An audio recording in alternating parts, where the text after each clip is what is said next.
Victor Black. Victor Black. Uncle Victor. Victor Black Masterclasses. Mr. Victor Black. Virtual Victor, the safer use model. Why testosterone comes first. Welcome back to the PED series. By now, you've worked through endocrinology, pharmacology, estrogen, and DHT, probably deeper than you expected. But all of that groundwork brings us back to a single root application, testosterone, as the foundation of cycle design. In this lesson, we're going to get practical. We'll cover why testosterone should be the first compound deployed, even before orals.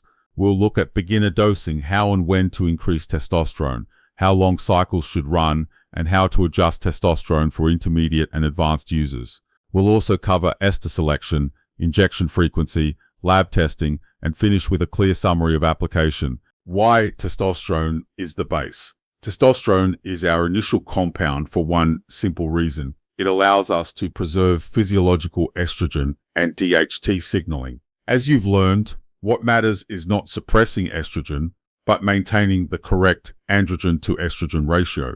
Estrogen plays critical protective roles in the brain, heart, kidneys, skin, libido, and cognition. It improves insulin sensitivity, nitric oxide production, blood flow, and even GH to IGF-1 signaling, all of which support hypertrophy. DHT also matters. At physiological levels, it supports neuromuscular function, strength, libido, and cognitive performance.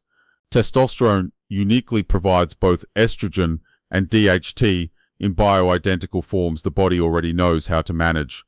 Problems with non-testosterone standalone cycles.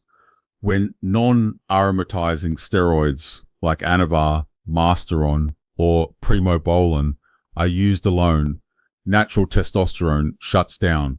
That leaves no endogenous estrogen production. The result? Greater cardiovascular, neurological, and renal risk, and often less muscle gain, not more. Some compounds do aromatize, like Dianabol, but they don't provide reliable bioidentical estradiol. Dianabol produces a methylated estrogen and is too hepatotoxic for long-term use. Others simply fail to supply enough estradiol to support normal physiology. For foundational cycle design, testosterone remains the most stable and predictable option. Availability, monitoring, and learning response. Another advantage of testosterone is availability. Pharmaceutical-grade testosterone is widely accessible through modern HRT and wellness clinics. Many clinics even operate at superphysiological reference ranges, sometimes reaching 1,400 to 1,500 nanograms per deciliter. Testosterone also allows for clean learning response. One compound, one variable. If 200 milligrams per week produces a certain serum level, you now have a measurable reference point. That clarity doesn't exist with compounds that don't show up cleanly in blood work. For beginners especially, this simplicity is invaluable for long-term decision-making. Quality control and counterfeit risk. Quality matters. Many anabolic compounds are not pharmaceutical grade or FDA approved, meaning they're sourced from underground laboratories. That raises serious concerns about dosing accuracy and authenticity. Testosterone, by contrast, is inexpensive, widely produced, and far less likely to be counterfeit. This makes it a safer and more reliable foundation than compounds like Primobolan or niche injectables. Why orals and SARMs fail as first cycles. For many people, first exposure comes from orals or SARMs. Access is easy, no injections, lower psychological barrier. But the reality is different.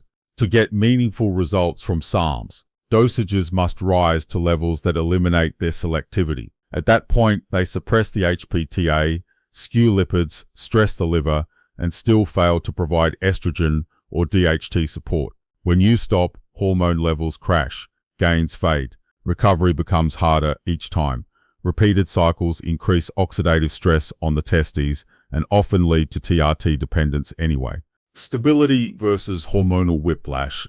Cycling oral compounds creates hormonal instability, peaks, crashes, recovery attempts, and repeat suppression. Testosterone-based protocols provide stable serum levels, fewer fluctuations, and better long-term outcomes. If progression is the go-a, especially competitive progression, injectables should be the starting point, not the end point.